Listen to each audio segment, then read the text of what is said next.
you about your family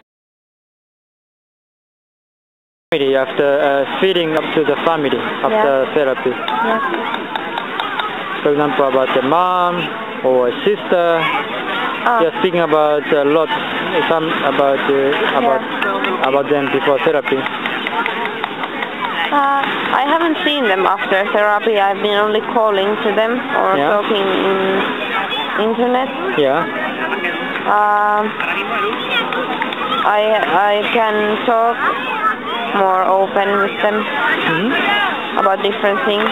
Yeah. And I can get also respond for my questions. It's better, and well, I don't think any bad about them. And of course, everybody has made mistakes, but that's normal. I mean, I don't think that now this is very bad about my mom because she has done this and this and this, but I can accept things that she is what she is and I am what I am. So that's life. Yeah. Great. I think, yeah. I wish I can feel it. But yeah, and the one thing that is good after therapy is that I had very bad feelings about some persons before the therapy, and then after I had to say some statements.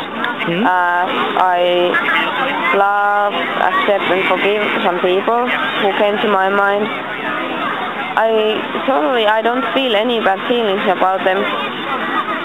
Even though if I see them or if I maybe talk with them in internet or see some pictures or something that before made me feel very sad and very bad. Yeah. But now I just take them like, yeah, they are normal people, and I don't care so much. I don't get any bad emotions about them. Cool. Before I had every time, even if I saw one picture in Facebook or something, I was like, oh, this person. But now it's fine. You're fine, good. I'm very fine. Good. Okay, thank you. Thank you.